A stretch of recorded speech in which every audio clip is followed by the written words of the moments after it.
बिस्मिल्लाहिर्रहमानिर्रहीम। सलाम लाहौर शहर की सब बातों के साथ और सिटी एट 10 में मैं हूँ आपकी मेज़बान सीमल हाशमी। इस दुआ के साथ कि आपका आज का दिन अच्छे तरीके से गुजरे। नाज़रीन, मौसम की सूरत हाल की तरफ देखते हैं और आज जो है वो बारिश का इम्कान जाहिर किया जा रहा है। सुबह 6 बजे के करीब दर्जा हरारत 29 डिग्री सेंटीग्रेड रिकॉर्ड किया गया। 9 बजे 33 डिग्री सेंटीग्रेड और 12 बजे 38 डिग्री सेंटीग्रेड।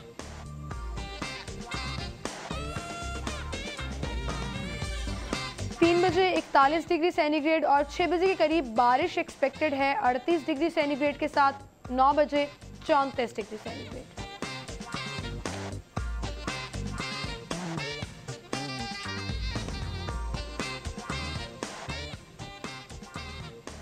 और अब टॉप स्टोरीज की तरफ चलेंगे। डेली सिटी 42 की आज की हमारी लीड स्टोरी, कोरियर कंपनी ने घर घर तकसीम रोक दी और एक्साइज ऑफिस में नंबर प्लेट्स के अंबार लग गए, हत्ता के वॉशरूम भी भर गए।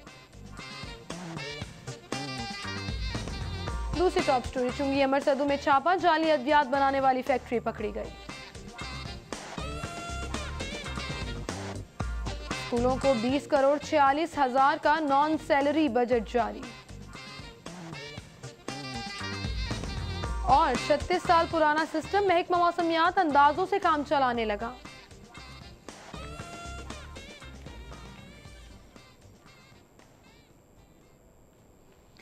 जी, ये थी हमारी टॉप स्टोरीज, इनको हम डिस्कस करेंगे। स्टूडियो में हमारे साथ सिटी 42 के सीनियर रिपोर्टर्स रिजवान नकवी और उमर असलम मौजूद हैं। अस्सलाम वालेकुम आप दोनों को और खुशामदीद कहेंगे। हम एक्साइज ऑफिस की बात करेंगे। रिजवान साहब, आपसे शुरू करना चाहूँगी। ऑफिस में इतनी नंबर प्लेट्स हैं कि वॉशरूम्स भी भर गए एक्साइज के, और कोरियर कंपनी के जरिए जो घर घर तकसीम का एक मंसूबा था वो मुकम्मल नहीं हो सका, वो रोक दिया गया है। सिमल, बिल्कुल। एक तो आप देख सकते हैं कि मुल्क में जो हालात चल रहे हैं कि बगैर नंबर प्लेट्स जो गाड़ियां लेके फिरते हैं लोग या मोटर बाइक्स लेके फिरते हैं, उनको जगह जगह नाकों पे रोका जाता है, उनकी ज़िंदगी अजीरन बना दी जाती है। और एक्साइज एंड टैक्सेशन के अहलकार जो हैं वो जगह जगह नाके लगा के खड़े होते हैं। दूसरी तरफ उनको नंबर प्लेट्स जो हैं वो खुद ही आप जारी नहीं कर रहे। तो जिस तरह कोरियर कंपनी ने लाखों नंबर प्लेट्स जो हैं वो वापस कर दी हैं, इसके पीछे एक्साइज एंड टैक्सेशन के आला हुकाम की नेग्लिजेंस है कि उन्होंने एक ऐसी कोरियर कंपनी जो कि सही तरह से डिलीवरी ही नहीं कर पा रही, उससे या तो ठेका मंसूख किया जाए और उससे ठेका लेके किसी और कंपनी को दें ताकि लोगों को प्लेट्स जो हैं डिलीवर तो हों। कंपनी ने प्लेट्स वापस कर दी हैं, जिसकी वजह से एक्साइज एंड टैक्सेशन के ऑफिस में जगह बाकी नहीं है। उनके वाशरूम्स तक जो है वो, जिस तरह अली शाही साहब ने रिपोर्ट किया है कि वाशरूम्स तक में जो है वो नंबर प्लेट्स रखी गई हैं।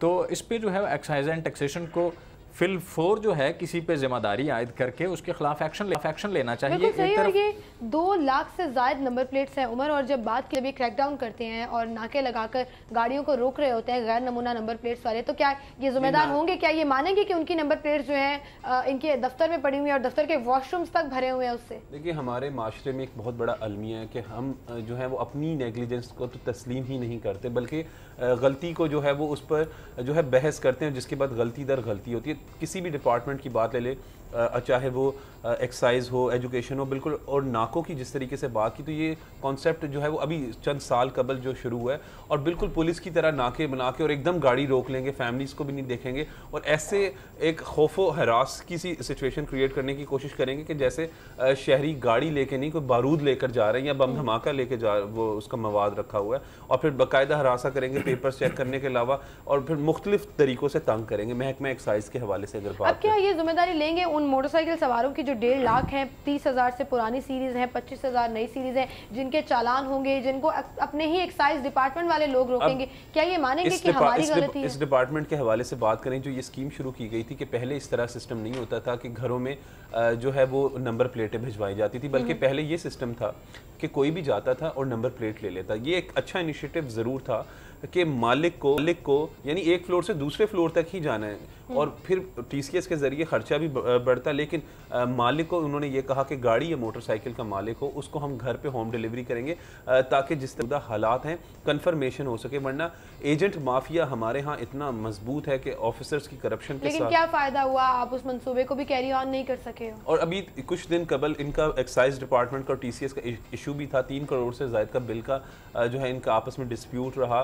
1.5 लाख से ज़ायद मोटरसाइकिल हैं, 50 लाख से ज़ायद जो गाड़ियों की नंबर प्लेट्स हैं, तकरीबन 2 लाख से ज़ायद नंबर प्लेट्स जो हैं वो यहाँ पर उनकी पड़ी हुई हैं गाड़ियों की, जिसकी वजह से जब लोगों को वो नंबर प्लेट्स नहीं मिल सकी वो जाली नंबर लगा लेते हैं या अप्लाइड फॉर लगा के चलते हैं, फिर ये रोकते हैं, उन्हें तंग भी करते हैं, पुलिस जो है वो उन्हें परेशान भी करती है, पुलिस भी करती है और एक्साइज अलग एक्साइज डिपार्टमेंट। और ये इतना सेंसिटिव इशू है कि अगर एक ऐसी अप्लाइड फॉर गाड़ी, ना सिर्फ के लोगों को खदशा है कि उनकी गाड़ियां जब चोरी होती हैं तो उनको वो ट्रेस नहीं कर पाते, उनको नंबर प्लेट्स नहीं लगी होती हैं, उसके बाद उन्हें ट्रेस करना जो है बड़ा मुश्किल होता है। उसके साथ साथ आप ऐसी गाड़ियां या ऐसी बाइक्स जो हैं वो खुदा ना खास्ता किसी ऐसे दहशतगर्दी के वाक़े में इस्तेमाल हो सकती है, तो इसकी जिम्मेदारी एक्साइज एंड टैक्सेशन पे आयद होती है कि आप बर वक्त जो है लोगों को नंबर प्लेट्स ही जारी नहीं कर रहे, उनकी गाड़ियों की, बाइक्स की 2 लाख से ज़ायद नंबर प्लेट्स जो हैं वो आपकी अपनी गफलत की वजह से आपके ऑफिस में पड़ी हैं, आपके वाशरूम्स में पड़ी ख़राब हो रही हैं, जबकि आप बर वक्त जो है वो उनको डिलीवर नहीं कर रहे। तो ये ऐसी सूरत हाल में जबकि गफलत जो है वो महकमे के अपने एंड पे है, तो इनके पास कोई मॉरल ग्राउंड नहीं है नाके लगाने का कि आप नाके लगा के लोगों को तंग करें कि आपने नंबर प्लेट्स क्यों नहीं लगवाई।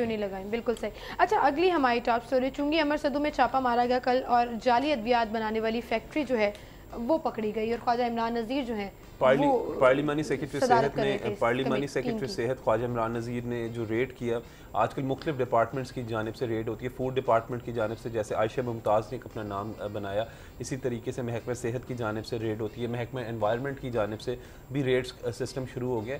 ये एक अच्छा सिस्टम इसलिए कह सकते हैं कि जैसे खाने में पीने में जो गलत अशिया इस्तेमाल होती थी, एक्सपायर्ड फूड हो रहा था, वो पता चलता है। इसी तरीके से इस खबर के हवाले से बात करें तो चुंगी अमर सद्दू जो कि गुंजान आबादी है, वहाँ पर आप अंदाज़ा करें कि लोग जो दवाइयाँ खाने के लिए इस्तेमाल करते हैं अपनी सेहतमंद होने के लिए, वापस अपनी सेहत के लिए, वही जो वहाँ पर जाली बन रही है और महंगे महंगे कैप्सूल होते हैं, मेडिसिन होती है। और इससे बड़ा जुर्म यकीनन क्या होगा कि जब जाली अद्वियात बनाने वाली फैक्ट्रियाँ इस तरीके से काम करना शुरू कर दें, तो महकमा सेहत की जानिब से एक जो है वो अच्छा इनिशिएटिव है, और लेकिन इसके हवाले से सज़ा जो है वो सख्त से सख्त जो है वो देनी चाहिए, ज़्यादा सज़ा होनी चाहिए, ताकि आइंदा बात कोई ऐसे इकदाम करने से पहले कोई 100 दफ़ा ज़रूर सोचे इस हवाले। बिल्कुल सही, और इसकी कोई माफी भी नहीं होनी चाहिए कि एक तो ये इंसानी ज़िंदगियों से खेल रहे हैं और पता नहीं ये कब से लगे हुए थे, अब तो ये पकड़े गए। घर के अंदर इन्होंने मैन्युफैक्चरिंग यूनिट बनाया हुआ था जिसपे ये एंटी एलर्जी जो है एंटीबायोटिक अद्वियात बना रहे थे, जबकि इनके खिलाफ कार्रवाई होने के साथ साथ जहाँ जहाँ ये सप्लाई दे रहे थे उनके खिलाफ भी कार्रवाई होनी चाहिए, उनको पकड़ा जाना चाहिए। अलमिया ये है कि हमारे महकमे जो हैं इसमें देखें कि ये लेस्को की भी मिली भगत होगी कि उन्होंने घर में एक कमर्शियल एक्टिविटी कर रहे हैं, लेकिन उन्होंने जो मीटर लगवाया होगा वो नॉन कमर्शियल मीटर के यूनिट्स के मुताबिक वो पे कर रहे होंगे, साइज की भी। उसके अलावा उन्होंने वहाँ पे जो एक कमर्शियल टैक्स देना है वो भी नहीं दे रहे होंगे एक्साइज एंड टैक्सेशन में। उसके अलावा वो FBR में भी रजिस्टर्ड नहीं होंगे। ये सारे महकमे क्या कर रहे हैं ऐसी सारी सूरत हाल में, और ये एक इकलौता यूनिट है और छोटा सा यूनिट है जो कि घर से पकड़ा गया। अच्छा, और फिर होता ये है कि ये कोई बड़ी बड़ी फैक्ट्रियां नहीं है कि आप उसको दोबारा नहीं लगा सकोगे, दोबारा वो ये यूनिट्स खरीदेंगे, काम में 2 नंबर पता क्या करना है, ये लोग इधर आ जाते हैं फिर काम शुरू कर देते हैं और इनको पूछने वाला कोई नहीं होता। फॉलो अप नहीं कर रहे, एटलीस्ट ऑपरेशन तो करें, लोगों के दिलों में थोड़ा सा खौफ तो आता है ना कि एटलीस्ट कार्रवाई जरूर। आपको भी पता है सैकड़ों की तादाद में इस तरह के कारखाने, छोटे छोटे कारखाने जो घरों में खुले चले जाएं, आप उधर बादामी बाग के इलाके में चले जाएं, घरों के अंदर ऐसी कमर्शियल एरियाज के अंदर, नॉन कमर्शियल एरियाज के अंदर, रेजिडेंशियल एरियाज के अंदर जो है वो कमर्शियल एक्टिविटीज चल रही हैं, लेकिन कोई पूछने वाला नहीं। बिजली चोरी कर रहे हैं, टैक्स चोरी कर रहे हैं, लेकिन उनको कभी कोई नहीं पूछता। उसकी वजह यह है कि वो इनके वोटर होते हैं, इनके सपोर्टर होते हैं, इनके कारकुन होते हैं। जैसे ही कोई महकमा किसी ऐसे बंदे को हाथ डालता है, उसके पीछे उसका कोई MPA, MNA या चेयरमैन, कोई एक बंदा उसके पीछे आ जाता है, उसके बाद जो है सिफारिश काम कर जाती है और वो दोबारा से उसका हौसला बढ़ता है, और वही काम जिससे उसे रोका गया होता है वो बड़े धड़ल्ले से वही काम करता है और उसको कोई रोकने वाला नहीं। कानून मौजूद है, फिर इम्प्लीमेंटेशन की बात भी आ जाती है या कानून साजी की जरूरत है कि किस तरह से ये इबरत का निशान। पंजाब असेंबली में अक्सर देखा गया कि कानून पास हो जाते हैं, खवातीन के हकूक़ के लिए भी कानून पास हुआ, कितनी इम्प्लीमेंटेशन हुई ये हम और आप अच्छी तरीके से जानते हैं। यहाँ पर तेज़ाब गर्दी के हवाले से बड़े कानून आए रोज़ हम खबरें सुन रहे होते हैं। इसी हवाले से अगर बात करें जाली अद्वियात के हवाले से, खाने पीने की अशिया में जब तक मुनासिब प्रॉपर फॉलोअप नहीं होगा, अब ये भी बातें ज़द-ए-आम है कि जब छापा मारा जाता है, और ख़ुसूसन मीडिया के साथ जब छापा मारा जाता है, मीडिया टीम के साथ, तो उसके बाद जो रिश्वत की कमाई, जो रिश्वत उन्होंने 10,000 लेनी होती है, वो फिर 1 लाख या 2 लाख में चली जाती है। और बहुत ये बाकायदा महकमा सेहत को भी इस हवाले से इशू करने चाहिए। मैंने ख़ुद एक फैक्ट्री में हम गए, वहाँ पर देखा कि जो रंग इस्तेमाल होता है ये घरों में, वो कैप्सूल के ऊपर कर रहे थे। उससे आप सोचो कितना, और ये अद्वियात लोग इस्तेमाल करते हैं सेहतमंद होने के लिए, लेकिन सेहत बांटने के बजाय ये मौत बांट रहे हैं। तो इनको तो सख्त से सख्त सजा देनी चाहिए, और ऐसी सजा देनी चाहिए कि दोबारा वो ये कारोबार करने से पहले 10 दफ़ा सोचें, और इस तरह का कारोबार जो लोग कर रहे हैं उस हवाले से भी उनको भी एक इबरत की मिसाल मिले। और फिर इनके खरीदारों को भी पकड़ा जाना चाहिए जो इनसे खरीदते हैं। रूट कॉज तो इन सबको पकड़ के इनको निशान इबरत बनाना चाहिए, ताकि आइंदा कोई ऐसा घिनौना जुर्म ना कर सके। बिल्कुल सही। नाज़रीन, हम मजीद खबरें डिस्कस करेंगे, एक छोटी सी ब्रेक लेते हैं, ब्रेक के बाद दोबारा हाजिर होंगे।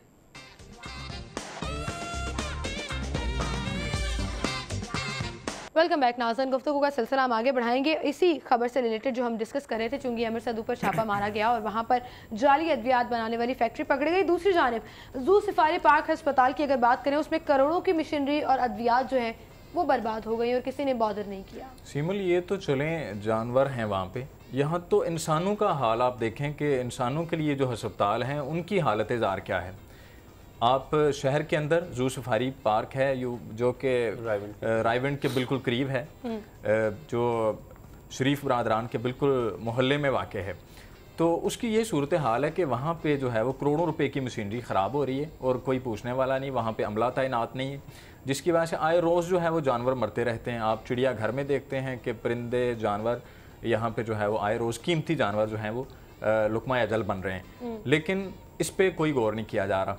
और अफजल खोखर हैं रुकन कौमी असम्बली जो कि इसको चेयर करते हैं, इसको हेड करते हैं, उनकी सुपरविजन में यहाँ पे सारे मामला चलते हैं। और इसी जू सफारी पार्क की एक इंक्वायरी जो है करोड़ों रुपए की खिलाफ ज़ाब्ता पेमेंट्स करने की इंक्वायरी भी एंटी करप्शन में चल रही है। तो हम ना सिर्फ इंसानों के साथ भी यही कर रहे हैं बल्कि जानवरों को भी हम नहीं बख्श रहे। बिल्कुल सही कहा आपने। पिछले दिनों एक खबर आई थी और मुझे खुद इस कदर अफसोस हुआ ज़ाती तौर पर उस खबर का। चिड़ियाघर में तो हुआ, इंसानों की जो ये बात कर रहे हैं कि हेपेटाइटिस के लिए 29 करोड़ रुपए मुख्तस किए गए थे अद्वियात के लिए, और वो मेडिसिन जो है वो पड़ी बरामदे में पड़ी ज़ाया हो गई। 2 साल के बाद इनको ख्याल आया 29 करोड़ रुपए खर्च करने पर, और वो मेडिसिन भी खराब हो गई। वज़ीर आज़म मियां मोहम्मद नवाज शरीफ की जो कुछ अर्सा कबल मीटिंग हुई, मियां शहबाज शरीफ भी थे, गवर्नर पंजाब भी थे उस मीटिंग में, तो जो बड़े बाखबर ज़राए के मुताबिक ये भी पता चला कि मियां नवाज शरीफ ने भी बड़ी हैरानगी से वहाँ पर कहा कि अभी तक क्या शहरियों को पीने का साफ पानी तक मैसर नहीं है। तो उन्होंने सीएम की तरफ यूँ करके देखा कि उनका सीएम साहब 8 साल से तो कम से कम आपकी हुकूमत है। ये बड़े बाखबर ज़राए के मुताबिक खबर थी। तो मियां नवाज शरीफ कोई चांद पे तो नहीं रहते कि उन्होंने इतनी हैरत का इजहार किया। वो भी इसी लाहौर के शहरी हैं, इसी लाहौर के रहने वाले हैं। इससे ये बात साबित होती है कि वो शहरियों से जुड़े हुए नहीं है, उनको आम आदमी के मसाइल का अगर वो शहरियों से जुड़े होते तो वो अपना दिल का इलाज जो है वो लंदन की बजाय यहीं हमारे हमसाये में PIC से करवाते।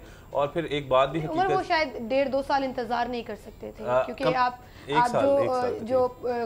जो लिस्ट एक मिलती है, जो ऑपरेशन के लिए डेट्स मिलती हैं, उनमें 1.5 साल का इंतजार करना पड़ता है। और अगर आप पेड कैटेगरी में भी हैं तो भी जो इनकी रेशो है और जो यहाँ पर फैसिलिटीज हैं उसमें भी आपको एटलीस्ट 8 महीने से 1 साल का टाइम लग जाता है। तो लोगों को परेशानी का सामना, इनकी बजट पेश किया अभी थोड़े दिन पहले, वहाँ पर आप देख सकते हैं कि इनका दावा था कि 70% पानी सेहत के लिए हमने बजट रख दिया और एजुकेशन के लिए।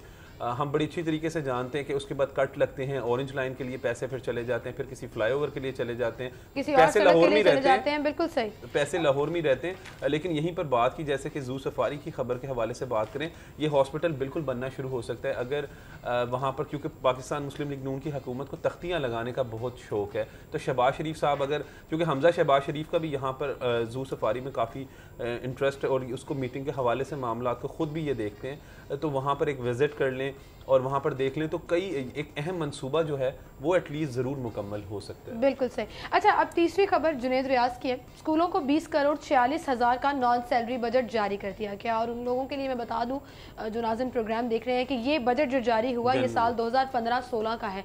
16-17 का तो अभी शुरू होगा, जो जुलाई से जिसका आगाज होगा। अब इतने से दिनों में, आज 16 जून हो चुकी, ये 14 दिनों में आप 20 करोड़ 46 हज़ार कहाँ खर्च कर सकेंगे? तो इसका मतलब उनको जो टाइम फ्रेम दिया गया उसमें उसमें वो परफार्मा ही फिल नहीं कर पाए, और रिक्वायरमेंट्स पूरी ना कर पाने पे ये बजट्स जो हैं, ये जो फंड्स हैं वो उन्हें नहीं मिल सकेंगे जो बजट में मुख्तस किए गए थे।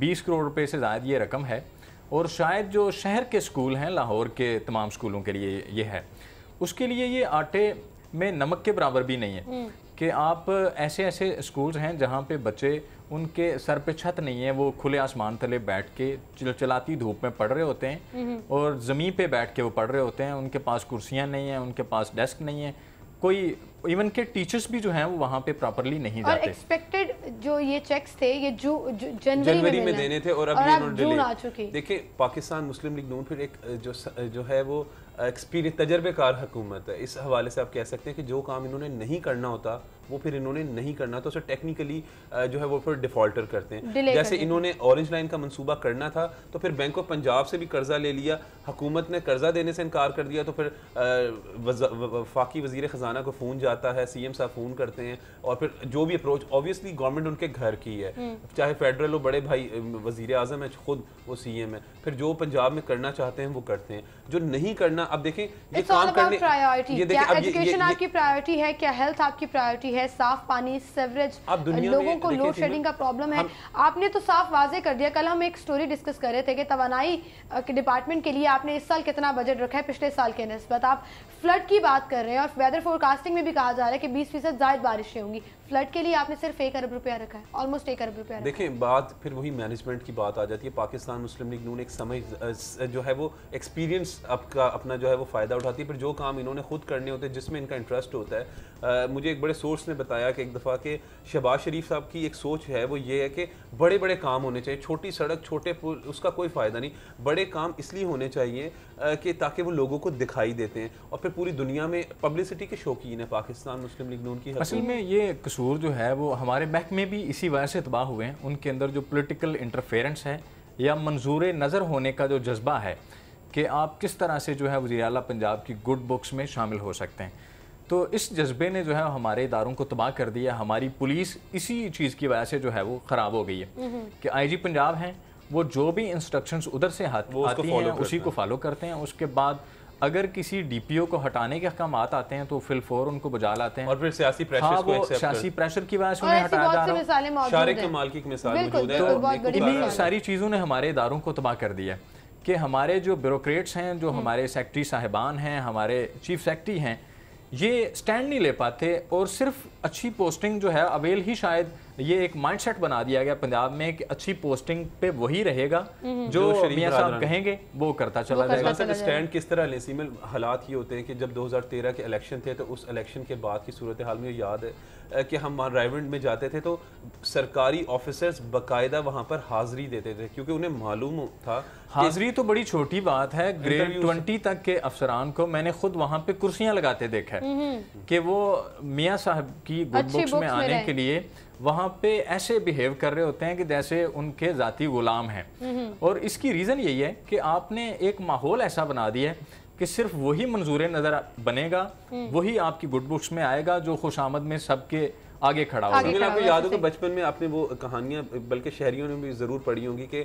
मुगल आजम का दौर, और लोगों की शायद ख्वाहिश भी होती होगी कि मुगल आजम कैसा सिस्टम होता होगा, 9 प्यारे बादशाह सलामत। तो रायवंड जाए तो 3 किलोमीटर 5 किलोमीटर पहले से ही जिस तरीके से पुलिस खड़ी हो जाती है, तो मुगल आजम का एक महल की तरफ रुख होता है। बिल्कुल सही, बिल्कुल सही। अच्छा, आगे बढ़ते हैं। अगली खबर, वेदर फोरकास्टिंग की मैं बात कर रही थी, 20% से ज़ायद बारिशें जो है वो एक्सपेक्टेड हैं, लेकिन हमारा जो महकमा मौसमियात है वो 36 साल पुराना है, और आप दुनिया कहाँ से कहाँ पहुँच गई इन 36 सालों में, और हम उसी सिस्टम के तहत वेदर फोरकास्ट करते हैं। और तभी अक्सर ऐसा होता है कि हम बता रहे होते हैं आज बारिश होगी, और सारा दिन हम सिर्फ इंतजार कर रहे होते हैं कि बारिश किधर गई। तो प्रोग्राम के शुरू में भी आपने बताया था कि 6 बजे बारिश का इम्कान है, यानी रोजे आज देखेंगे कि किस हद तक। लेकिन 2 दिन पहले इसी महकमे मौसमियात ने जो है कहा था कि बारिश जो है वो नहीं होगी, लेकिन उस दिन हल्की सी बारिश हो गई थी, बूंदाबांदी जिसे कहते हैं। तो इसी तरीके से बात करें कि ये हाफिज तौसीफ अहमद अवान की खबर है, बहुत अच्छी खबर दी है कि 36 साल पुराना सिस्टम मौजूद है। उनके मुताबिक जो है तकरीबन दुनिया में अगर आप देखें तो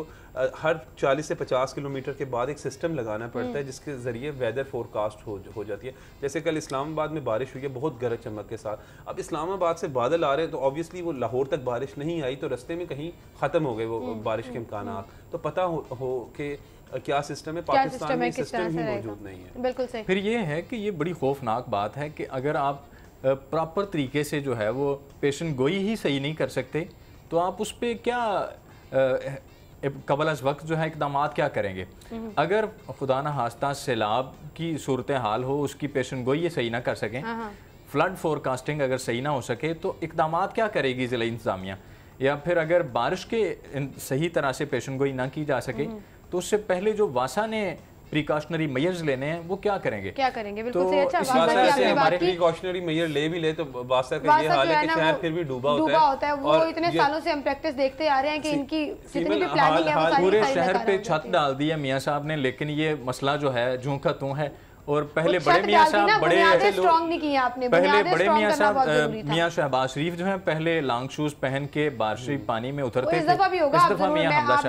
लेकिन वो जगह वो मुश्तबा शुजाउर रहमान समेत दीगर वज़रा ने और जो दीगर लोग हैं उन्होंने ले लिया। उन्होंने बल्कि एक दफा मुझे उमर आप फिक्र ना करें, लाहौर में बहुत से पॉइंट्स हैं जहां पे पानी खड़ा होगा, इनकी कारकर्दगी खुलकर सामने आएगी और ऐसे बेशुमार पॉइंट्स होंगे जहां पर आपके यहां तक पानी होगा और जहां पानी खड़ा है। सीमल एक चीज तो माने ना रिजवान साहब कि इस शहर को जब भी पाकिस्तान मुस्लिम लीग नून हुकूमत में आती है तो मैं हमेशा ये कहता हूँ कि पेरिस बनाने का दावा करती थी, लेकिन बारिशों के दिनों में वो पेरिस तो नहीं बनता रिजवान साहब, वेनिस जरूर बन जाता है। बिल्कुल सही। अच्छा, वासा की हम बात कर रहे थे, एक छोटी सी खबर और डिस्कस कर लेते हैं। खुले मैनहोल मिलने पर अब वासा डायरेक्टर्स के खिलाफ कार्रवाई होगी, खास तौर पर मानसून के सीजन में।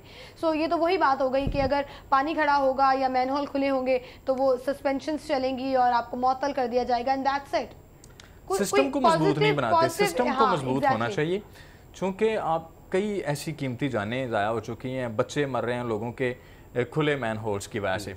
लेकिन ये अच्छी बात है, कानून पे इम्प्लीमेंटेशन जो है ये विल पावर के साथ होनी चाहिए ताकि ऐसे लोग जिनके इलाकों में, जिनके जोन में ये ऐसा कोई नाखुशगवार वाक़या पेश आए तो उनको बिल्कुल सस्पेंड के साथ साथ उनको फारिग करना चाहिए। जिसकी वजह से कीमती जान का ज़िया हुआ है उसको अच्छी पोस्टिंग अवेल करने का कोई हक नहीं है। बिल्कुल ठीक है। कल वाइस चेयरमैन वासा चौधरी शहबाज अहमद की ज़ेर सदारत इजलास हुआ जिसमें माजिद ज़हूर गजाली बट समेत दीगर लोग भी मौजूद थे, वासा ऑफिसर्स मौजूद थे। शाह कमाल के करीब हमें याद हो कुछ अर्सा पहले वाक़या हुआ था, उस पर फौरी तौर पर नोटिस लिया वीसी वासा ने और फिर कार्रवाई भी हुई। वासा के हवाले से बात करें, खुले मेन होल के हवाले से, तो ये हमें याद होगा कुछ साल कबल रिचल का वाक़या हुआ था जब एक जो मासूम बच्ची, फरिश्ता ही कहेंगे कि वो उसके मेन होल के अंदर गिरकर जो है वो जान बहाक हो गई। इसी तरीके से खुले मेन होल इस हवाले से तो अच्छा, इसमें एक तरीके का जो मैं सोचती हूँ, ये सजेशन मेरी अपनी राय है, आप लोग इससे इत्तेफाक करें ना करें, कि लोगों को इन्वॉल्व करना चाहिए। वो लोग जो है वो ऐसे सेल्स बनाने चाहिए कि वो आकर कंप्लेन करें कि हमारे इलाके में लोग कॉल्स करते हैं, ये हेल्पलाइन नंबर से रिस्पॉन्ड नहीं उन्हें किया जाता। अच्छा।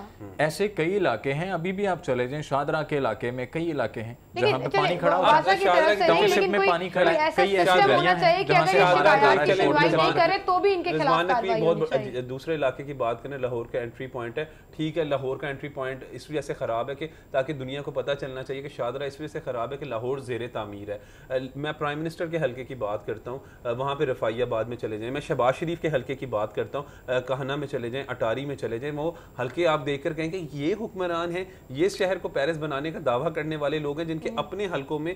और फिर एक और दिलचस्प बात है, करोड़ों के भी नहीं, बाज़ औक़ात अरबों रुपए के फंड्स यहाँ पर जा रहे हैं।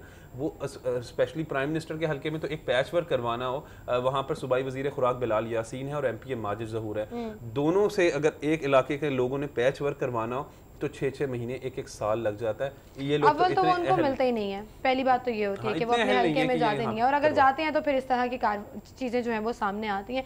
वेल, आवाम अब बाशऊर हो चुकी है और कंप्लेन करने का मतलब है कि आप रियलाइज़ कर रहे हो कि सिस्टम में ख़राबी और सिस्टम की बेहतरी जो है वो बहुत ज़रूरी है। Thank you so much Umar और रिजवान की आप हमारे साथ मौजूद थे। नाज़रीन, हम यहाँ पर एक ब्रेक लेते हैं, ब्रेक के बाद दोबारा हाजिर होंगे।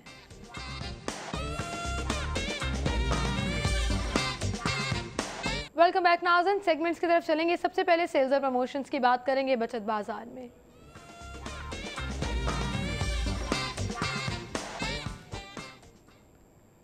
जी बचत बाजार में सबसे पहले 100 कमाल पर सेल लगी है जी, और 100 कमाल पर अप टू 50% तक ऑफ।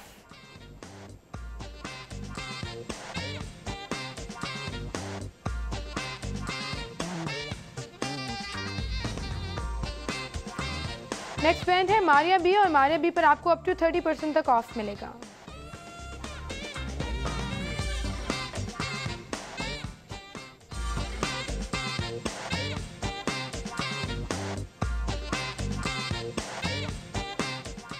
हाइपर स्टार अगर आप जा रहे हैं तो रफान कस्टर्ड है 300 grams, retail price 80, promotional price 69, आप 11 रुपीज़ बचा सकते हैं।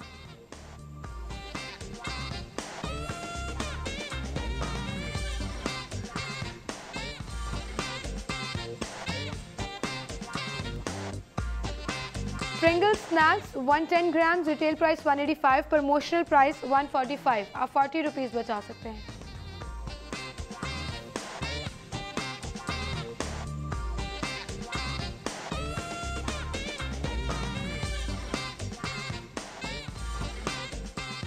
और अब अगला सेगमेंट शामिल करेंगे आज के भाव।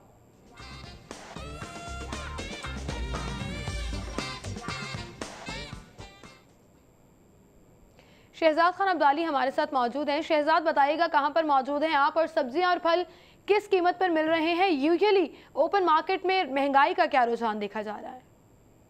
अजय शहर के ओपन मार्केट में सब्जियों की कीमतों में मामूली उतार चढ़ाव देखने में आ रहा है। बाद सब्जियों की कीमतों में 2 से 5 रुपए तक इजाफा हुआ है, और कुछ सब्जियों की कीमतों में 4 रुपए तक कमी देखने में आ रही है। ताहम जो आज ज़िला इंतजामिया की जानिब से सरकारी नरखनामा जारी किया गया है, इसके मुताबिक जो सब्जियों की कीमतें हैं वो कुछ इस तरह से हैं। इनमें आलू छिलके वाला 32 रुपये, आलू शुगर फ्री 25, आलू स्टोर का 19 रुपये, इसके अलावा जो प्याज है वो 23 रुपये, टमाटर 23 रुपये, लहसुन देसी जो है वो 136 रुपये, लहसुन चाइना 161, अदरक चाइना 84 रुपये, बैंगन 33। इसके अलावा जो मूंगरे और खीरा फार्मी है वो मार्केट में आज दस्तयाब नहीं है। इसके अलावा खीरा देसी 33, करेले 31, पालक 33, टिंडे जो देसी हैं वो 53 रुपये, लीमू देसी दर्जा अव्वल के 126 रुपये, लीमू देसी दर्जा दोम के 88। इसके अलावा जो मेथी है वो भी मार्केट में दस्तयाब नहीं है। इसके साथ साथ माड़ू 33 रुपये। दीगर सब्जियों की कीमतों की अगर हम बात करें तो उसमें जो तरह है वो 15 रुपये, बंद गोभी 35 रुपये, फूल गोभी 51 रुपये, घिया कद्दू जो है वो 24 रुपये, आम कच्चे 22 रुपये, सब्ज़ मिर्च जो है वो 40 रुपये फी किलोग्राम में ओपन मार्केट में दस्तयाब है। इसके अलावा दीगर सब्जियों में हम देखें तो इसमें शिमला मिर्च जो है वो 51 रुपये, अरवी 69 रुपये, इसके अलावा भिंडी 43, मटर 102 रुपये। इसके साथ साथ मूली जो है वो 11 रुपये, टिंडिया फार्मिंग भी मार्केट में दस्तयाब नहीं है। इसके अलावा घिया तोरी 22 रुपये, गाजर देसी दस्तयाब नहीं है, गाजर चाइना 35 रुपये, साग भी दस्तयाब नहीं है। इसके अलावा जो लसूड़े हैं वो 22 रुपये फी किलोग्राम के हिसाब से मार्केट में फरोख्त हो रहे हैं। इसके साथ साथ हलवा कद्दू 13 रुपये, फलियाँ जो हैं वो 62 रुपये फी किलोग्राम उनकी कीमत ज़िला इंतजामिया की जानिब से मुतय्यन की गई है। इसके अलावा आपको बताता चलूँ कि मुर्गी के गोश्त की कीमत में खासी हद तक कमी देखने में आ रही है। वो 15 रुपये मज़ीद कमी के बाद 184 रुपये फी किलोग्राम के हिसाब से मार्केट में दस्तयाब है। ओपन मार्केट के जो सार्फिन उनका ये कहना है कि ज़िला इंतजामिया की तमाम तवज्जो जो है वो रमज़ान बाज़ारों पर मरकूज़ है। ओपन मार्केट पर भी जो है वो प्राइस कंट्रोल कमेटियाँ फाल किरदार अदा करें ताकि जो सार्फ है उसको उसके सरकारी नरखनामे के मुताबिक सब्जियाँ मिल सकें। जी शुक्रिया शहजाद खान अब्दाली आपका। ज़ैनत शॉप पर नाज़रीन अगर आप जा रहे हैं तो वहाँ से बीफ आपको मिलेगा 490 रुपये किलो में, मटन है जी 840 रुपये में।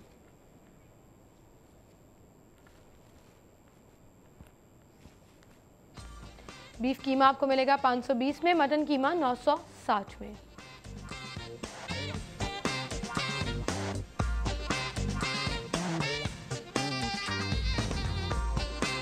गवर्नमेंट रेट के मुताबिक जिंदा मुर्गी 127 रुपये और उसका बना हुआ गोश्त 184 रुपये में।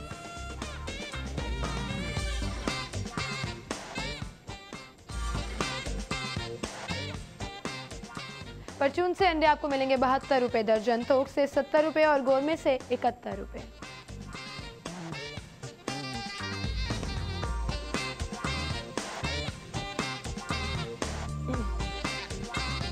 और अब डिफरेंट मूवी टाइमिंग्स आपको बताएंगे टुडेज डायरी में।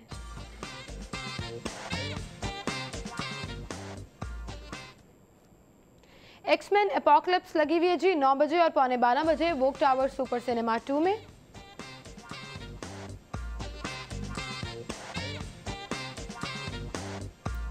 टीनेज म्यूटेंट निंजा टर्टल्स ये लगी हुई है जी 4:15 बजे रॉयल पाम ऑडी 2 में।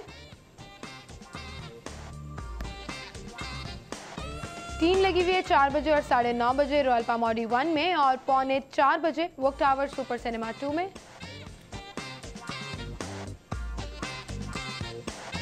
द नाइस गाइस 9:30 बजे रॉयल पाम ऑडी 2 में, 9:15 बजे वॉक टावर सुपर सिनेमा 2 में।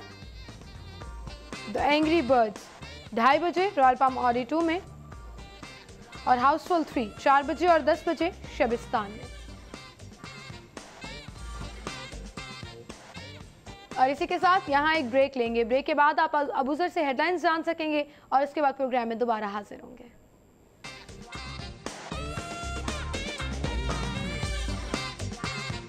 खुशामदीद करेंगे मरतबा फिर से आपको स्टूडियो में, और नाज़न हमारे साथ स्टूडियो में मौजूद हैं डॉक्टर साहिबा, डॉक्टर जिंदा फातिमा साहिबा जो कि डायबिटोलॉजिस्ट हैं, और आज हम बात करेंगे डायबिटीज़ के हवाले से, और ख़ासतौर पर रमज़ान मुबारक का महीना चल रहा है तो क्या क्या एहतियातें जो है वो डायबिटिक पेशेंट्स के लिए बहुत ज़्यादा ज़रूरी होती हैं। अस्सलाम वालेकुम डॉक्टर साहिबा, क्या हाल चाल है? रमज़ान आ गया तो मैंने सोचा आपको तो ज़रूर बुलाना चाहिए ताकि इन्फॉर्मेशन जो है वो लोगों तक पहुँच जाए। बिल्कुल, और जैसे जैसे डायबिटीज़ के पेशेंट्स की तादाद बढ़ रही है तो ये प्रोग्राम और भी ज़रूरी हो गया है, क्योंकि बहुत सारे लोग अब ऐसे डायबिटिक्स हैं जो रोज़ा रखना चाहते हैं और उनका सवाल होता है रमज़ान से पहले ही डॉक्टर्स के पास ऐसे पेशेंट्स की तादाद बढ़ जाती है जो ख़ास तौर पे ये पूछने आते हैं कि क्या हम रोज़ा रख सकते हैं, किस तरह रख सकते हैं, किस तरह रख सकते हैं। बिल्कुल सही। अच्छा, सबसे पहले तो मैं आपसे रमज़ान पे हम आएंगे, लेकिन डॉक्टर साहब जो पेशेंट्स की तादाद बढ़ रही है और शुगर पेशेंट्स की तादाद बढ़ती जा रही है, क्यों, क्या वजह है इसकी?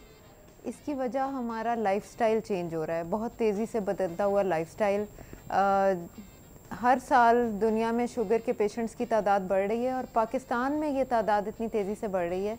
उसकी वजह बेसिकली ये है कि हमारी डाइट बदल गई है, हमारा लाइफस्टाइल चेंज हो गया है। हम उस तरह से एक्सरसाइज नहीं कर रहे, अब बैठे रहते हैं, आराम पसंद हो गए हैं, बैठे बैठे काम हो जाते हैं। हम रिमोट की मदद से चैनल चेंज कर लेते हैं टीवी का, मोबाइल पे सबसे बात कर लेते हैं, आईपैड और लैपटॉप लेकर बैठे रहते हैं, हिलना जुलना बंद कर दिया है। एक्सरसाइज की कमी की वजह से मोटापा बढ़ रहा है और मोटापे की वजह से हमारा डायबिटीज़ का लेवल भी बढ़ता जा रहा है। वो लोगों में जो है, फिर खाने पीने में भी काफ़ी तब्दीलियाँ आ गई हैं। अब फास्ट फूड का ज़माना है, जो चीज़ें हम फटाफट खाने में जो जंक ले रहे हैं, fast food, that is all causing diabetes. अच्छा, वो भी हमें वापस नेचुरल ऑर्गेनिक फूड्स की तरफ जाने की ज़रूरत है। सब्जियां खाएं, रोटी खाएं, गंदम चावल ये चीज़ें इस्तेमाल करें, बजाय इसके कि हम बर्गर और पिज़्ज़ा की तरफ आते जा रहे हैं। बिल्कुल सही, और वो नुकसानदेह होता है। अच्छा, डायबिटिक पेशेंट्स जो है, मैं भी अब आपसे यही सवाल पूछूंगी कि क्या वो रोज़ा रख सकते हैं, और अगर वो रोज़ा रखना चाहें तो क्या तरीक़ेकार होना चाहिए? देखिए, ये तो हमारा जो मज़हब है ना, इस्लाम, बहुत हमारे लिए आसानी का मज़हब है। हमने उसको अपने लिए मुश्किल बनाया हुआ है। अल्लाह ताला ने पूरी इजाज़त दी है कि जो लोग बीमार हैं और रोज़ा नहीं रख सकते वो इसका बदल फ़िदिया अदा कर सकते हैं। अब उसमें ये डिसाइड करना है कि क्या मरीज़ की हालत वाकई इतनी सीरियस है कि वो रोज़ा नहीं रख सकता या रख सकता है। ये फ़ैसला डॉक्टर पे छोड़ देना चाहिए। और जो पेशेंट्स रोज़ा रखना चाहते हैं, डायबिटिक पेशेंट्स, उन्हें चाहिए कि रमज़ान से 1-2 हफ़्ते पहले अपने सारे रिपोर्ट्स चेक करवाएं अपने डॉक्टर को, अपना शुगर लेवल और सारी चीज़ें एडजस्ट कराएं ताकि पहले से डिसाइड हो सके कि क्या वो रोज़ा रख सकते हैं या नहीं। लेकिन इसमें सिंपल सी बात ये है कि जो डायबिटिक पेशेंट्स जिनको कोई कॉम्प्लिकेशन है डायबिटीज़ की वजह से, मसलन गुर्दों का फेल हो जाना या किडनीज़ पे इफ़ेक्ट होना या हार्ट का कोई प्रॉब्लम डायबिटीज़ के साथ एसोसिएटेड है, उनमें हम रेकमेंड करते हैं कि वो रोज़ा ना रखें, क्योंकि उनके लिए लाइफ थ्रेटनिंग हो सकता है अगर शुगर लेवल बहुत लो हो जाता है या रोज़े के दौरान कोई कॉम्प्लिकेशन हो सकती है। इसी तरह जो टाइप 1 डायबिटिक्स हैं, जो शुगर के ऐसे मरीज़ जो इंसुलिन पर हैं, जो गोलियां नहीं इस्तेमाल कर सकते, जिनकी शुगर सिर्फ इंसुलिन से कंट्रोल होती है, उनके लिए भी रोज़ा रखना थोड़ा मुश्किल हो जाता है। लेकिन कुछ फ़ीसद टाइप 1 डायबिटिक्स भी हैं जो बहुत अच्छे से अपनी शुगर कंट्रोल करते हैं और इंसुलिन एडजस्ट करने के बाद वो रोज़ा रख सकते हैं। अच्छा, लेकिन 16 घंटे का रोज़ा है, इस दफ़ा रोज़े भी लंबे हैं और मौसम देखें, मौसम बहुत गर्म है। जिन मुल्कों में, यूरोप वगैरह में तो 20-20 घंटे का रोज़ा है, लेकिन वो रखा जाता है क्योंकि गर्मी नहीं है। यहाँ पे गर्मी भी है और गर्मी का एक सबसे बड़ा इशू ये आ रहा है कि डिहाइड्रेशन बहुत हो रही है और डिहाइड्रेशन की वजह से ब्लड शुगर लेवल बढ़ जाता है। इसकी एक साइंटिफिक रीज़न ये है कि जब डिहाइड्रेशन होती है खून में से पसीना निकलता है, खून में पानी की कमी हो जाती है और खून गाढ़ा हो जाता है और उसमें शुगर जो कि शायद पानी की मौजूदगी में इतनी हाई ना होती, अब वो गाढ़े खून में शुगर लेवल वैसे हाई हो जाता है। तो इस वजह से डिहाइड्रेशन में रोज़े मुश्किल हैं, इसलिए सोच समझ के देखभाल के रखने हैं, अपने डॉक्टर के मशवरे के साथ रखने हैं। पानी का इंटेक बहुत ज़्यादा रखने की ज़रूरत है और वो आप पूछेंगे कि 16 घंटे का तो रोज़ा है, उसमें तो पानी नहीं पी सकते। तो हमने सिर्फ अफ्तारी से लेके अगले दिन सहरी तक का जो टाइम है उसमें अपना पानी का यानी कि ऑलमोस्ट 8 घंटों में हमने 2 से 2.5 लीटर पानी पीना है। अच्छा। और वो किस तरह पीना है कि मेरा अपने पेशेंट्स को यही मशवरा होता है कि अपनी बोतल, हर बंदा अपनी अलग बोतल रखे, 1 लीटर वाली बोतल रख लें, उसमें पानी भरें और उसको थोड़ी थोड़ी देर के बाद पीते रहें। आपको पता होगा कि ये 1 लीटर मैंने ही पिया है और ख़त्म किया, फिर दोबारा दूसरी बोतल भर लें और सहरी तक आपने वो पानी ख़त्म करना है, 2 से 2.5 लीटर। लेकिन ये बड़ा मुश्किल हो जाता है, इस पे मैं आपसे ज़रूर बात करूंगी कि अगर पानी पीते रहेंगे तो फिर खाएंगे कैसे, क्योंकि आपने कहा कि 2.5 लीटर पानी पीना बहुत ज़रूरी है। हर आदमी के लिए पानी पीना बहुत ज़रूरी है, लेकिन डायबिटिक पेशेंट्स के लिए ज़्यादा ज़रूरी हो जाता है। तो फिर खाएंगे कब? जो खाने की कमी होगी उसको कैसे पूरा करेंगे? मुश्किल है मैनेज करना, लेकिन करना पड़ेगा और इकट्ठा बहुत ज़्यादा नहीं खाया जाएगा, तो हमें वक्फे वक्फे से थोड़ा थोड़ा खाना पड़ेगा। अफ्तारी करते साथ ही आप खजूर लें और पानी लें। खजूर, 1 खजूर ली जा सकती है, उसमें कैलोरीज तकरीबन 18 से 23 कैलोरीज हैं, जो उस वक्त क्योंकि आप पूरे दिन के रोज़े से होते हैं तो वो ले सकते हैं। और पानी के अलावा शरबत भी जो आपका है वो उसकी भी इंटेक भी 2-2.5 लीटर में आप इंक्लूड करते हैं। शरबत आप मीठा शरबत नहीं लेंगे डायबिटिक पेशेंट्स, स्कंजबीन ले सकते हैं, नींबू पानी और लस्सी ले सकते हैं, नमकीन लस्सी ले लें। उसके अलावा थोड़ी बहुत जो अफ्तारी की लवाजमात हैं उसमें फ्राइड चीज़ें बहुत ज़्यादा ना लें, वो पेट को भर देती हैं लेकिन उससे they are not good for diabetic patients. अच्छा। तो उसमें लाइट चीज़ें लें, जिस तरह चाट है या फ्रूट, मिक्स फ्रूट्स ले लें, दही भल्ले ले सकते हैं, दही ले सकते हैं, फ्रूट वगैरह लें। और उसके बाद फिर थोड़ा सा वक्फा, तकरीबन 1 घंटे का वक्फा, और फिर खाना खाएं। नॉर्मल जो खाना होता है, रोटी सालन। अच्छा। चावल अवॉइड करें, रोटी लें। फिर उसके बाद थोड़ा सा गैप 2-3 घंटे के बाद फिर दूध ले लें, दूध के साथ कुछ और स्नैक्स ले लें।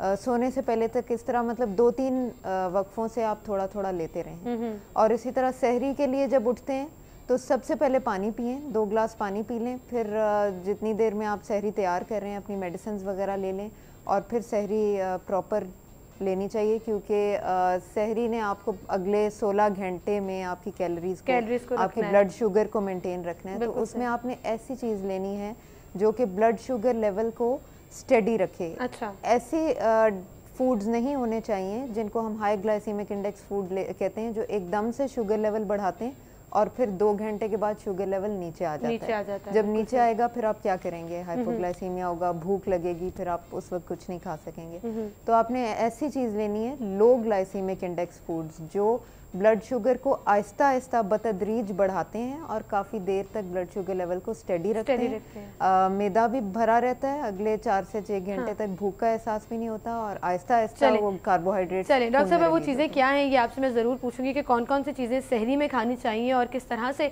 उसको मेंटेन रखना चाहिए, और इन जनरल भी शुगर पेशेंट्स के लिए कौन से फल ज़रूरी हैं, कौन सी सब्जियाँ उनको हेल्प आउट करती हैं। और इसमें एहतियात बहुत ज़्यादा ज़रूरी होती है कि अगर आप एहतियात करेंगे तो आपका शुगर लेवल जो है वो कंट्रोल रहेगा। इस पर बात करेंगे, एक छोटी सी ब्रेक लेते हैं और जब ब्रेक के बाद वापस आएंगे तो आपकी लाइव कॉल्स भी शामिल करेंगे। हमारे साथ ही रहिएगा।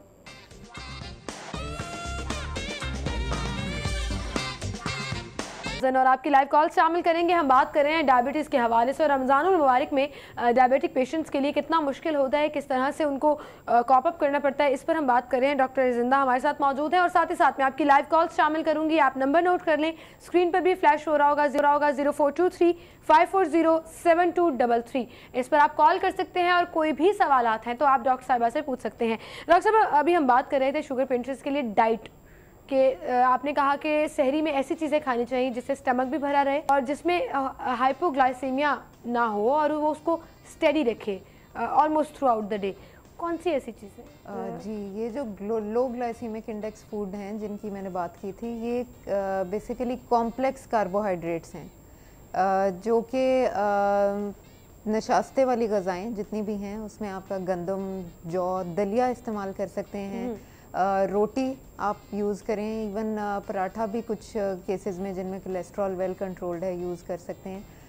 ऐसी चीज़ें इस्तेमाल करें, साथ दही लें, वेजिटेबल्स वगैरह ले सकते हैं, अंडा भी लिया जा सकता है, अंडे की सफ़ेदी तो बिल्कुल इजीली ली जा सकती है, कबाब वगैरह ले सकते हैं। लेकिन जो चीज़ें अवॉइड करनी है वो चीनी, गुड़, शक्कर, ये जो रैपिडली शुगर को बढ़ाने वाली चीज़ें हैं। और ड्रिंक्स में आपने फिज़ी ड्रिंक्स नहीं लेनी, उसमें ज़्यादा आप यही कोशिश करें कि दूध, पानी, लस्सी, ऐसी चीज़ों का इस्तेमाल करें। की तरफ जाएं, बिल्कुल सही। अच्छा, अक्सर लोग जो है वो कहते हैं डायबिटीज़ के लिए कहा जाता है कि गंदम का आटा जो है उसके बजाय अगर आप जौ का आटा या एक स्पेशल जिसे कहते हैं, बेसिकली हमें हाई फाइबर बाजरे का आटा मिक्स करके बीच में कुछ 2-3 डिफरेंट आटे मिक्स करके डायबिटीज़ के लिए डायबिटीज़ आटा के नाम से भी मार्केट किया जा रहा है। बेसिकली उसमें ये है कि जो रिफाइंड आटा मार्केट में मिलता है ना, सफ़ेद आटा जो है वो ठीक नहीं है, क्योंकि उसमें से सारा फाइबर, सारा छिलका उतार लिया जाता है और वो सिर्फ मैदा आपको मिल रहा है, तो उसमें कार्बोहाइड्रेट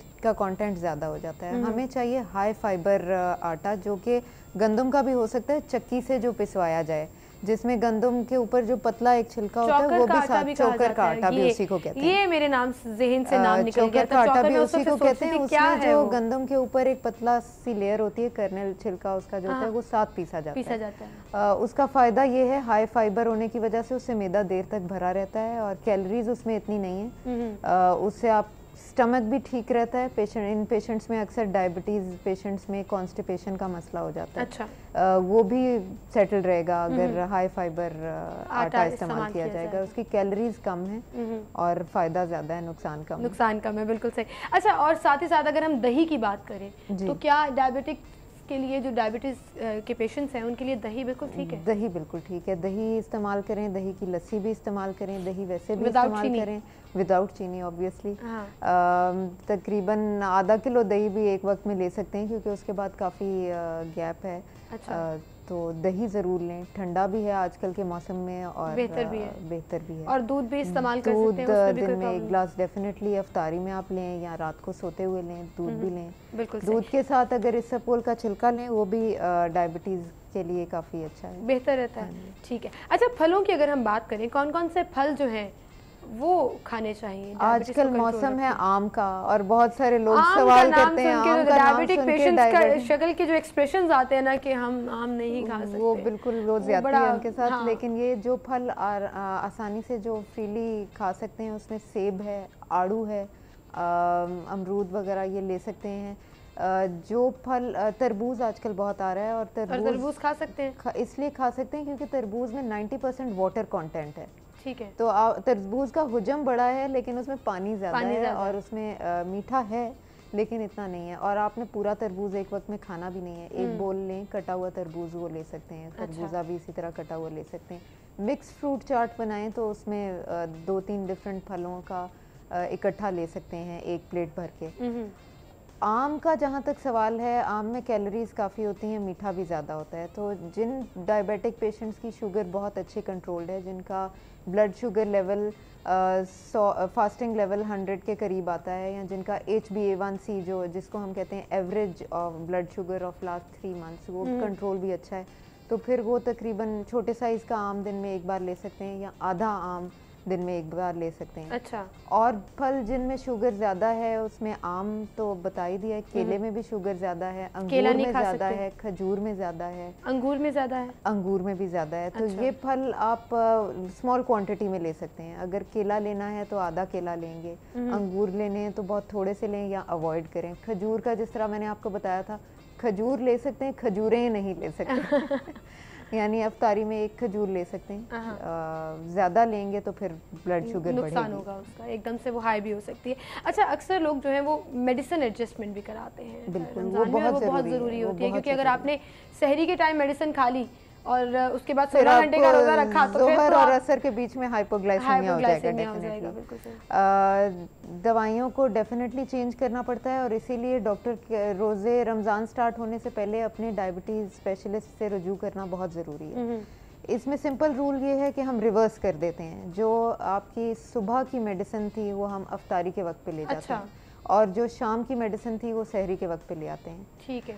उसमें सिंपल सी बात ये है कि सहरी के बाद क्योंकि आपने बहुत देर तक कुछ नहीं खाना तो उस वक्त कम डोज दी जाए। बिल्कुल सही। अच्छा, इस पे मैं मजीद भी बात करना चाहूँगी। एक लाइव कॉलर हमारे साथ मौजूद हैं, अफजल साहब हैं। हेलो, अस्सलाम वालेकुम।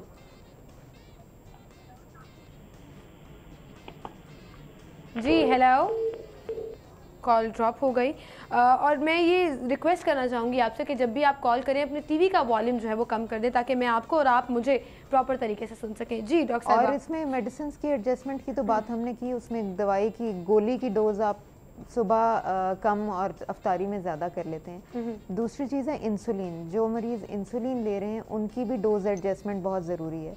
सुबह सहरी के वक्त उन्होंने शॉर्ट एक्टिंग इंसुलिन लेनी है जो थोड़े से टाइम के लिए सिर्फ वो 3-4 घंटे काम करे और उसके बाद वो इंसुलिन की ज़रूरत नहीं है क्योंकि कुछ खाना नहीं है। और अफ्तारी के वक्त आपने लेनी है अपनी लॉन्ग एक्टिंग इंसुलिन, इंटरमीडिएट या लॉन्ग एक्टिंग इंसुलिन, जो कि सारी रात में फिर काम करेगी तो उसमें हाइपोग्लाइसीमिया का खतरा नहीं रहता है। इंसुलिन की डोज सुबह कम, 1/3 सुबह 2/3 शाम में लेंगे।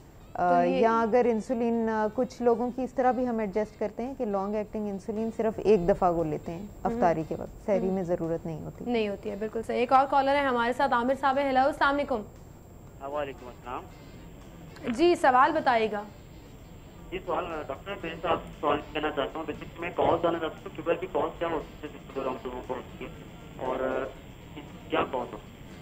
ठीक है, thank you so much for calling. आपकी आवाज़ ठीक नहीं आ रही थी लेकिन I think he wanted to know cause पूछिए। कॉज क्या होती है? कॉज बेसिकली हमारे जिस्म में एक ऑर्गन है पेनक्रियाज, लबलबा जिसे उर्दू में कहा जाता है, पेट के ऊपर के हिस्से में है, जिसके अंदर मुख्तलिफ सेल्स हैं। इनमें से बीटा सेल की तादाद सबसे ज़्यादा है और सबसे अहम है ये बीटा सेल इंसुलिन बनाते हैं। इंसुलिन वो हार्मोन है जो हमारे खाने में मौजूद शुगर को खून में अपने साथ ले जाती है और इंसुलिन और इसको जहाँ जहाँ ज़रूरत है शुगर की, मसल्स में, जिगर में, दिमाग में, जहाँ ज़रूरत है वहाँ शुगर को पहुँचा देती है। अच्छा। जब हमारे जिस्म में इंसुलिन की मिकदार कम हो जाती है तो ये ग्लूकोज सही तरह से ट्रांसपोर्ट नहीं हो सकती और खून में ग्लूकोज का लेवल बढ़ जाता है, ब्लड शुगर बढ़ जाती है। वो हमारे काम नहीं आ रही होती, हमारे पट्टियों से इस्तेमाल नहीं कर सकते, लेकिन वो शुगर लेवल बढ़ रहा होता है और कॉम्प्लिकेशंस आ रही होती हैं। तो बेसिकली शुगर का कॉज है इंसुलिन का कम होना या ना होना, और इंसुलिन का कम होना या ना होना पेनक्रियाज से, बीटा सेल्स से वो प्रोड्यूस नहीं हो रही। ये ऑटो इम्यून है, इसमें कोई कॉज बेसिकली नहीं है, किसी में भी हो जाती है, फैमिलीज में रन करती है, जेनेटिक प्रॉब्लम है ये। कुछ केसेस में हम ये कह सकते हैं कि फैमिलीज में रन तो कर रही है, लेकिन अगर आप उसको कंट्रोल करते हैं अपने वेट के साथ, अपनी डाइट के साथ, तो फिर आपको नहीं होती है। लेकिन अगर वेट बढ़ना शुरू होता है, जैसे जैसे वेट बढ़ता है, तो वो इंसुलिन आपकी जितनी थोड़ी बहुत प्रोड्यूस हो रही है वो आपके लिए नाकाफी हो जाती है, तो आपको शुगर डेफिनेटली कम हो जाती है और फिर आपके चांसेस बढ़ जाते हैं। हमारे साथ एक और कॉलर है, मिसेस शकील। हेलो, अस्सलाम वालेकुम। जी सवाल बताइएगा। जी मुझे डॉक्टर से पता करना था कि मैं रात आवाज़ क्लियर नहीं है। आपकी आवाज़ क्लियर नहीं है, आवाज़ कट रही है। जी आप बताइएगा सवाल। मैं डॉक्टर से पूछना चाह रही थी कि मैं ज़्यादा आती हूँ तो मुझे डॉक्टर की बताइए, तो मैं उसकी जगह टैबलेट ले सकती हूँ? नहीं, आपकी आवाज़ नहीं आ रही है। आप काइंडली दोबारा कॉल कीजिएगा। कुछ लाइन में प्रॉब्लम है या आयशा मैं आपसे भी कहूँगी कि कुछ टेक्निकल प्रॉब्लम भी आ रही है, उसको भी सॉर्ट आउट कीजिएगा। सवाल उनका सवाल क्लियर नहीं है। मुझे थोड़ा सा जो समझ आया वो शायद ये पूछना चाह रही हैं कि इंसुलिन ले रही हैं तो क्या इंसुलिन की जगह गोलियां ले सकती हैं या नहीं। अच्छा, आपको ये समझ अगर चलिए हम तुक्के से आपका सवाल कैसे जवाब दे देते हैं। उसमें ये है कि जो टाइप 1 डायबिटिक पेशेंट्स हैं, जो कि बच्चे हैं, आमतौर पे 40 साल से कम उम्र के अफराद हैं, टाइप 1 डायबिटीज़ में ये होता है कि पैनक्रियाज बिल्कुल इंसुलिन नहीं बना रहा होता, तो जिस्म के अंदर इंसुलिन नहीं है, हमें उसका इलाज सिर्फ इंसुलिन का टीका है। ठीक है। उसमें कोई गोली काम नहीं करेगी, इसलिए सिर्फ इंसुलिन ही लेनी अच्छा, है। कुछ लोगों अगर को ये ना टाइप 2 डायबिटिक हैं, यानी जो बड़ी उम्र में जिनको शुगर डायग्नोज होती है 40 इयर्स के बाद, ज़रा मोटापे वाले मरीज़ ये होते हैं, उनमें कुछ ना कुछ इंसुलिन जिस्म के अंदर होती है, तो कुछ इनिशियल पीरियड में शुरू में गोलियां शुगर को कंट्रोल कर लेती हैं, लेकिन जब कुछ चंद सालों 5-10 सालों के बाद गोलियां कंट्रोल नहीं कर रही होती या कोई कॉम्प्लिकेशन डेवलप हो जाती है, उस वक्त हमें इंसुलिन लेनी पड़ती है। बिल्कुल सही। कुछ लोगों को इंसुलिन का फोबिया भी है, क्या इसका कोई नुकसान है या नहीं, ये मैं आपसे ज़रूर जानूंगी। नाज़रीन, एक ब्रेक लेते हैं यहाँ पर, ब्रेक के बाद दोबारा हाजिर होंगे।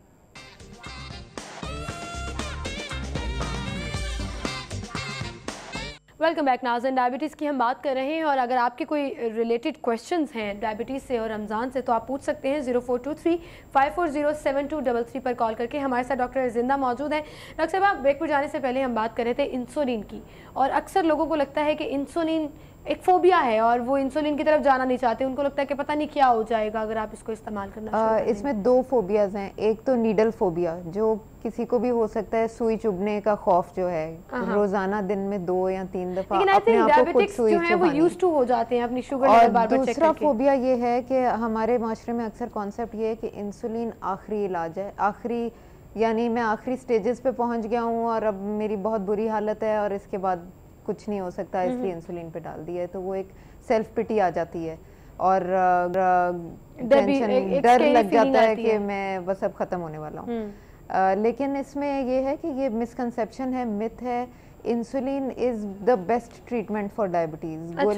गोलियों से कहीं बेहतर है इंसुलिन, और अगर आप इंसुलिन जल्दी शुरू करते हैं तो आप कॉम्प्लिकेशंस को अवॉइड कर सकते हैं और आप एक बेहतर लाइफ, क्वालिटी ऑफ लाइफ बेहतर कर सकते हैं। बिल्कुल सही, बिल्कुल सही। गोलियों के साथ कुछ साइड इफ़ेक्ट्स गोलियों के अपने भी होते हैं, मैदा ख़राब होता है, किडनीज पे इफेक्ट पड़ता है, लिवर पे इफेक्ट पड़ता है, लेकिन इंसुलिन का ऐसा कोई साइड इफ़ेक्ट नहीं है। अच्छा, इंसुलिन लगाना शुरू करेंगे तो आपकी एनर्जी और वाइटैलिटी बेहतर हो जाती है और आप एक नॉर्मल बंदे की तरफ। अच्छा, कुछ मैं बताऊं, आईएमएस से कुछ डॉक्टर्स भी डरा देते हैं इंसुलिन के हवाले से। जितनी एहतियातें और जितना कॉन्शियस कर देते हैं तो आपको लगना शुरू हो जाता है कि बस ये वो आपने जैसे कहा कि आखिरी इलाज है और उसके बाद कुछ मुमकिन है। ये कॉलर है हमारे साथ, उनको शामिल करते हैं। हेलो, अस्सलाम वालेकुम।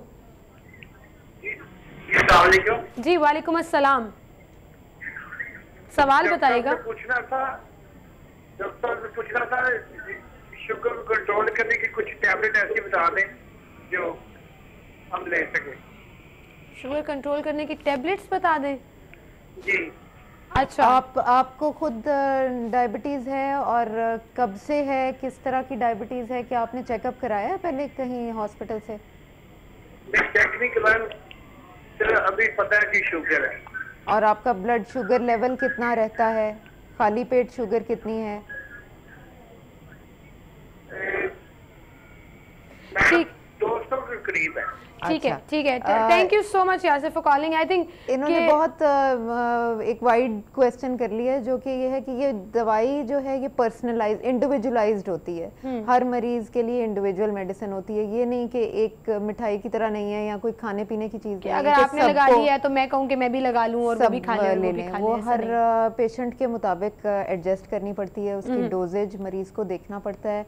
आपके ब्लड शुगर लेवल्स देखने पड़ते हैं, फास्टिंग में कितना आ रहा है, खाने के 2 घंटे बाद कितना आ रहा है, आपका एवरेज कंट्रोल कितना है, आपकी गुर्दों पे इफेक्ट तो नहीं आ रहा, क्रेटिनिन लेवल ब्लड में चेक किया जाता है। कुछ लोग इसको बहुत इजी ले लेते हैं, लेकिन जैसे ये अभी कह रहे थे कि मैंने अभी तक चेकअप नहीं कराया, एंड आई थिंक इनको जरूर जाना चाहिए, चेकअप कराना चाहिए। और इसमें भाई साहब को मैं ये बताना चाहूँगी कि शुगर की मेडिसिन के बहुत सारे ग्रुप्स हैं, 3-4 डिफरेंट टाइप्स की मेडिसिन हैं, और वो डॉक्टर इनके सारे टेस्ट्स और इनका चेकअप करने के बाद ये अंदाज़ा लगाएंगे कि उनमें से कौन सी मेडिसिन इनके लिए बेहतर है और किस मेडिसिन से स्टार्ट किया जाए।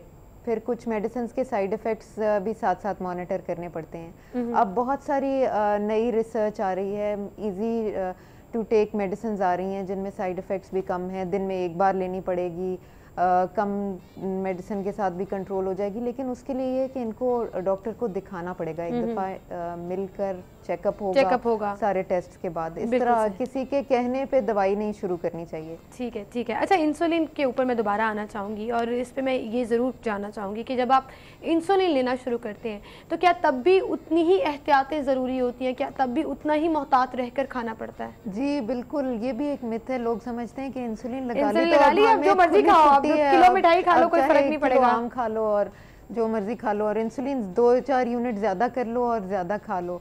लेकिन ऐसे नहीं है, आपने अपने जिस्म का ख्याल उसी तरह रखना है जैसे आपको शुगर की एहतियातें बताई जाती हैं, वो उस तरह करनी है। थोड़ा सा कंफर्टेबल ज़रूर हो जाता है कि आप बहुत टाइट कंट्रोल करने के बजाय थोड़ी सी अपने आप को छुट्टी दे सकते हैं कभी कभार। लेकिन आपने डाइट कंट्रोल भी उसी तरह रखना है, एक्सरसाइज भी उसी तरह करनी है, ब्लड शुगर मॉनिटरिंग बल्कि ज़्यादा करनी है। फिर आपका इंसुलिन के साथ लेवल अच्छी तरह मेंटेन बेहतर हो जाएगा। बिल्कुल सही। अच्छा, अक्सर लोगों को ये लगता है कि जब आप डायबिटीज़ के पेशेंट्स हैं तो साइकोलॉजिकली बहुत आपको इफेक्ट कर रहा होता है कि स्ट्रेस नहीं लेना, लेकिन आपको उतना ही स्ट्रेस आ रहा होता है, आप उतने ही शॉर्ट टेम्पर्ड भी हो जाते हैं और चिड़चिड़े खास तौर पर। और जब किसी को पहली दफ़ा ये डायग्नोसिस पता चलता है कि मुझे शुगर है तो उसे लगता है कि जैसे मैं मफलूज हो गया हूँ या कोई टाइम बॉम्ब उसके ऊपर फट गया है कि क्योंकि मतलब बात है ना ये कि it's a life time disease. हाँ, लेकिन लाइफ टाइम डिजीज़ है बिल्कुल। लेकिन अगर इसमें आप अपना लाइफस्टाइल चेंज कर लेते हैं तो फिर आपको ये डिजीज़ नहीं बल्कि it is a condition. Diabetes is a life condition जिसके साथ आप अपनी लाइफ को मॉडिफाई करके प्रॉपर नॉर्मल लाइफ गुजार सकते हैं। अच्छा। और इसमें डायबिटीज़ का जब डायग्नोसिस मिलता है तो ज़रूर डॉक्टर के पास, डॉक्टर्स भी थोड़ी सी साइकोथेरेपी करते हैं और अगर ज़्यादा फ़र्क पड़ रहा हो तो हम साइकोलॉजिस्ट की हेल्प भी ले सकते हैं। मरीज़ की थोड़ी सी साइकोथेरेपी की जाए कि ये एक लाइफ कंडीशन है, कोई ऐसी ज़िंदगी मौत का मसला नहीं है और इसका इलाज मुमकिन है कि आप दवाइयों के साथ और एहतियातों के साथ कंट्रोल रख सकते हैं। ठीक ठीक। सो एक्सरसाइज आपने कहा कि ज़रूरी है बहुत ज़्यादा, तो वो मैं ज़रूर जानना चाहूँगी और स्पेशली रमज़ान है तो रमज़ान में एक्सरसाइज कब करें डॉक्टर साहिबा? ये सारी एहतियातें मुश्किल हो गई हैं 16 घंटों के रोज़े में। डायबिटीज़ के कंट्रोल के लिए बेसिकली 4 पिलर हैं। एक तरफ मेडिसिन आती है, एक तरफ आपकी लाइफस्टाइल चेंजेस हैं, एहतियातें जो हैं, डाइट कंट्रोल आ जाती है, तीसरा पिलर एक्सरसाइज है और चौथा आपकी स्ट्रेस मैनेजमेंट है। तो एक्सरसाइज का 25% रोल एक्सरसाइज का है। अच्छा। अगर आप एक्सरसाइज नहीं करेंगे तो बाकी सब चीज़ें मिलके इतनी इफेक्टिव नहीं होंगी। एक्सरसाइज जो रेकमेंडेड है डायबिटिक्स में दैट इज़ ब्रिस्क वॉक या moderate exercise of 30 minutes per day for 5 times a week at least. 150 minute हफ्ते में एक्सरसाइज करनी है। ठीक है। रोज़ाना आधा घंटा करें, आधा घंटा ब्रेक्स में करें, बेशक 15 मिनट सुबह 15 मिनट शाम को करें या 30 मिनट इकट्ठे करें। अब रमज़ान में वो टाइमिंग की एहतियात बहुत ज़रूरी है क्योंकि अगर तो आप एक्सरसाइज शुरू कर देंगे अफ्तारी से 2 घंटे पहले तो फिर तो आपको हाइपोग्लाइसीमिया हो जाएगा क्योंकि उस वक्त ब्लड शुगर लेवल लो होने के बहुत चांस हैं और आप एक्सरसाइज करेंगे तो जो आपकी स्टोर्ड ब्लड ग्लूकोज है वो भी जाएगी और अफ्तारी से पहले आपका हाइपोग्लाइसीमिया या बेहोशी वाली कैफियत भी आ सकती है। तो रमज़ान में बेस्ट टाइम फॉर एक्सरसाइज है अफ्तारी के 2 घंटे के बाद।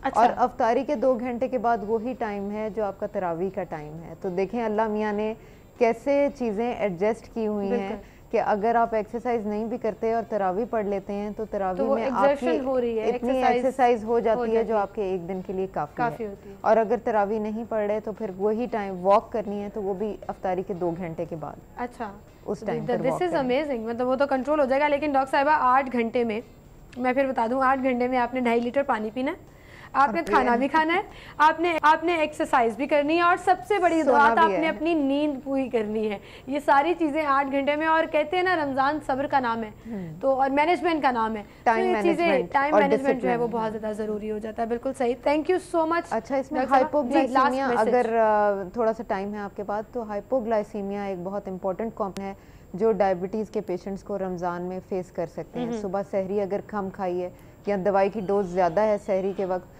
तो दोपहर के बाद, जोहर के बाद ब्लड शुगर लेवल लो हो सकती है। बिल्कुल उसमें रोजे के दौरान ब्लड शुगर चेक करने से रोजा नहीं टूटता। अच्छा। सो प्लीज अगर ये आपने अच्छी एडवाइस दे दी कि रोजे के दौरान आप अपना ब्लड शुगर आ रहे हैं तो ब्लड शुगर लेवल चेक करें, और अगर 70 मिलीग्राम 70 मिलीग्राम से कम है शुगर तो रोजा तोड़ देना चाहिए। ये डॉक्टर साहब आपको कह रही है। डॉक्टर साहब ये पॉइंट मैंने लिखा हुआ था लेकिन टाइम खत्म हो गया क्योंकि लाइव कॉल्स भी थी, तो इंशाल्लाह रमजान में दोबारा आपको फिर दावत देंगे और एक मरतबा फिर से ये तमाम चीज़ें रिमाइंड कराएंगे। लोगों को बहुत ज़रूरी होती हैं वो याद कराना। बहुत शुक्रिया आपका, आप हमारे साथ मौजूद थी।